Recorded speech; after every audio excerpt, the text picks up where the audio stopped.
Assalamualaikum warahmatullahi wabarakatuh. Apa khabar kalian yang berada di sana? Baiklah, hari ini kita nak sembang pasal syirik. Allah Subhanahu wa taala ada berfirman dalam surah Al-Luqman ayat yang ke-13. A'udzubillahi minasyaitonir rajim. Wa idh qala Luqmanu li banihi wa huwa ya'idhu ya bunayya la tusyrik billah. Innasyirka la zulmun 'adzim. Dan ingatlah ketika mana Luqman berkata kepada anaknya, memberi pelajaran kepada anaknya, wahai anakku, janganlah engkau sesekali mempersekutukan Allah Subhanahu wa taala. Dan kerana sesungguhnya mempersekutukan Allah itu benar-benar suatu kezaliman yang besar. So, jadi korang, apa itu sebenarnya syirik? Syirik ni dari segi bahasa, kalau menurut Az-Zabidi, syirik ni berbawa maksud kufur. Kalau dari segi istilah pula, dia menurut kepada Syekh Abdul Rahman As-Sa'di menyebut bahawa syirik adalah menjadikan bagi Allah sekutu yang mana dia berdoa kepadanya sebagai dia berdoa kepada Allah, atau dia takut kepadanya, atau mengharapkan padanya, atau dia mencintainya sebagaimana kecintaan kepada Allah, atau dia melakukan kepadanya satu jenis daripada jenis-jenis ibadah. Korang nak tahu tak, sebenarnya syirik ni dia merupakan dosa besar yang paling besar. Menurut Az-Zahabi, Imam Az-Zahabi dalam kitabnya Al-Kabair, senarai 76 dosa besar. Dan syirik ni merupakan dosa besar yang pertama yang diletakkan dalam kitab beliau. Sungguhnya Allah Subhanahu wa taala ada berfirman dalam surah An-Nisa ayat yang ke-48. A'udzubillahi minasyaitonir rajim.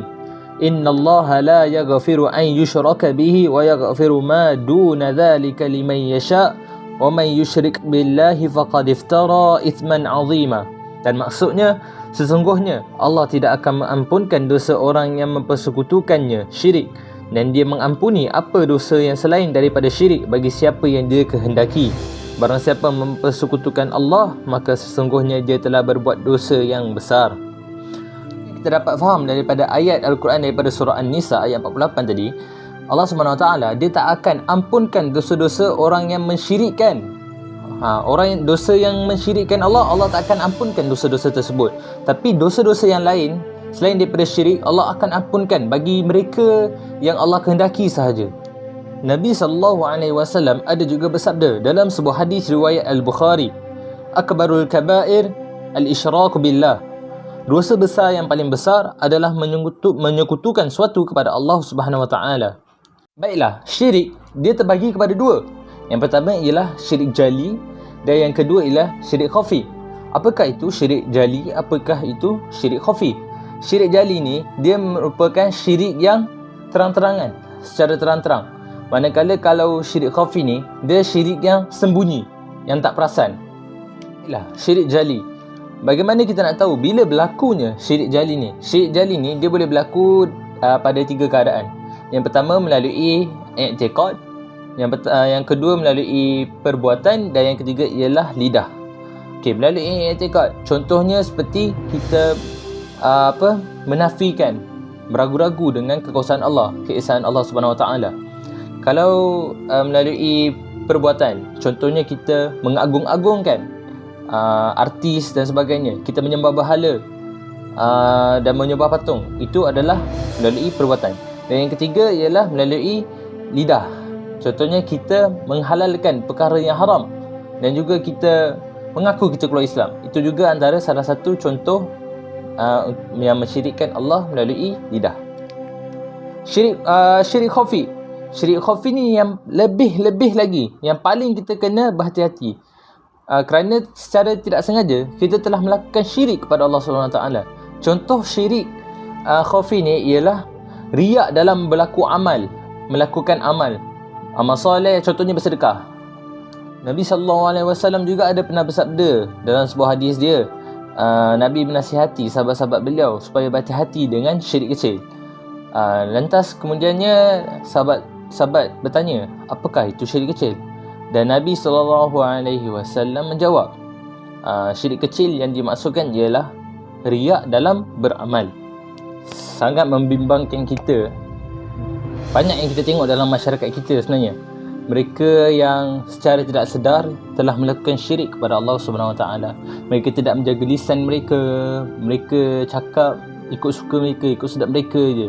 Dan juga mereka yang terlalu mengidolakan, terlalu mengagung-agungkan artis-artis mereka. Contohnya yang paling ketara sekali ialah artis K-pop lah, yang terlalu mereka agung-agungkan sangat tu. Nampak tak dia? Dari situ kita dapat lihat sebenarnya terjadinya syirik, syirik kepada Allah SWT. Dan juga ada jugalah yang mereka yang melakukan amal-amal soleh. Amal-amal soleh ni baik, bukan tak baik, elok. Tapi bila mana disulamkan dengan sifat riak, maka itulah yang menjadikannya syirik kecil. Jadi itulah yang kita kena berhati-hati. Kita sama-sama doa agar kita ni orang Islam dijauhkan daripada sifat-sifat syirik, sifat-sifat yang boleh mendatangkan syirik, melakukan perkara-perkara yang boleh mendatangkan syirik, insya-Allah. Amin amin ya rabbal alamin. Baiklah, sebagai kesimpulannya, kita ni mestilah menjaga hati, lisan, perbuatan kita daripada melakukan perbuatan yang boleh mendatangkan syirik kepada Allah Subhanahu Wa Taala, yang boleh menggolongkan kita dalam golongan mereka yang mensyirikkan Allah Subhanahu Wa Taala. Yang kedua, kita ni digalakkanlah untuk mempelajari ilmu agama, mendalami ilmu agama, supaya ia boleh jadi benteng kepada diri kita daripada ancaman-ancaman yang boleh memesongkan akidah kita kepada Allah SWT, terhadap Allah SWT. Dan yang ketiga, kita nak cakap ni satu perkara yang rugilah jika kita dah buat amalan-amalan soleh yang baik, yang banyak, tapi kita sulamkan perkara tu dengan sifat riak. Jadi kita elakkan daripada perkara-perkara tersebut berlaku. Dan yang keempat ialah sama-samalah kita mestilah bermujahadah untuk hilangkan sifat riak tu. Walaupun dalam melakukan suatu ibadah, kita usaha, kita memujahadah untuk hilangkan sifat-sifat riak tu, sifat-sifat yang tak elok tu, supaya kita tidak tergolong dari mereka yang melakukan syirik kecil, insya-Allah. Amin.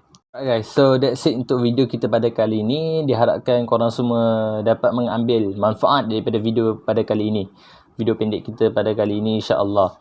Dan harap korang still support lagi lah AZTV channel, dan moga AZTV channel lebih maju di masa akan datang, insya-Allah. So terima kasih. Saya mohon maaf atas kekurangan yang ada pada video pada kali ini. Dan that's all. So kita tutup kita punya video dengan 3 kali selawat. Allahumma salli ala Sayyidina Muhammad wa ala ali Sayyidina Muhammad. Allahumma salli ala Sayyidina Muhammad wa ala ali Sayyidina Muhammad. Allahumma salli ala Sayyidina Muhammad wa ala ali Sayyidina Muhammad. Baik guys, thank you. Assalamualaikum.